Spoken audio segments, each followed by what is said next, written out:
কমে গেল ভোটের তালিকায় ত্রুটির সংখ্যা। হ্যাঁ, অনেকটাই কমলো, অনেক লক্ষ ভোট ত্রুটি কমলো। 1,34,00,000 থেকে 94 লক্ষে এসে গেছে এবং 94,47,000 যা জানা যাচ্ছে। আরো ডিটেলে বিষয় জানাতে পারবে সোমরাজ রয়েছে আমার সঙ্গে। সোমরাজ, বিএলও অ্যাপে সংশোধনে তাহলে কমলো লজিক্যাল ডিসক্রিপেন্সি? একদমই, দেখো, নির্বাচন কমিশন সূত্রে জানা যাচ্ছে লজিক্যাল ডিসক্রিপেন্সির সংখ্যা এক ধাপে অনেকটাই কমলো।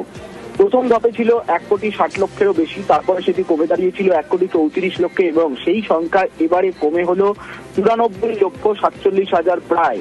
এই যে লজিক্যাল ডিসক্রিপেন্সির সংখ্যা কমলো তার একটাই কারণ, যেহেতু বিএলও অ্যাপে লজিক্যাল ডিসক্রিপেন্সির তালিকায় থাকা যারা ভোটার রয়েছেন তাদের তথ্য সংশোধনের সুযোগ দেওয়া হয়েছিল। এই কারণেই লজিক্যাল ডিসক্রিপেন্সির সংখ্যা কমলো এবং কমিশন মনে করছে আগামী দিনে এই সংখ্যা আরো কমবে। এর মধ্যে এই যে 94,47,000 যে লজিক্যাল ডিসক্রিপেন্সির সংখ্যা কমে হয়েছে, তার মধ্যে যেটা কমিশন সূত্রে জানা যাচ্ছে যে একই নামে 6 জন বা তার বেশি ভোটারের নাম যেটা পাওয়া গেছে, সেখানে প্রায় 24 লক্ষ ভোটারের নাম রয়েছে।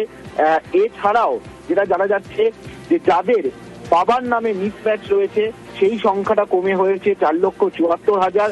যাদের বাবার বয়সের পার্থক্য দেখা দিচ্ছে সেই সংখ্যাটা কমে রয়েছে 8,41,000 এবং নামের যে ভুল সেটাই দেখা যাচ্ছে প্রায় 51 লক্ষ। এছাড়াও দাদুদের অর্থাৎ ঠাকুরদা ঠাকুমার যে বয়সের যে ফারাক, সেখানে সেই সংখ্যা কমে দাঁড়িয়েছে প্রায় 3 লক্ষ। অর্থাৎ সার্বিকভাবে লজিক্যাল ডিসক্রিপেন্সির সংখ্যা কমছে, তেমনটাই কমিশনের তরফে জানানো হয়েছে। বেশ সোমরাজ।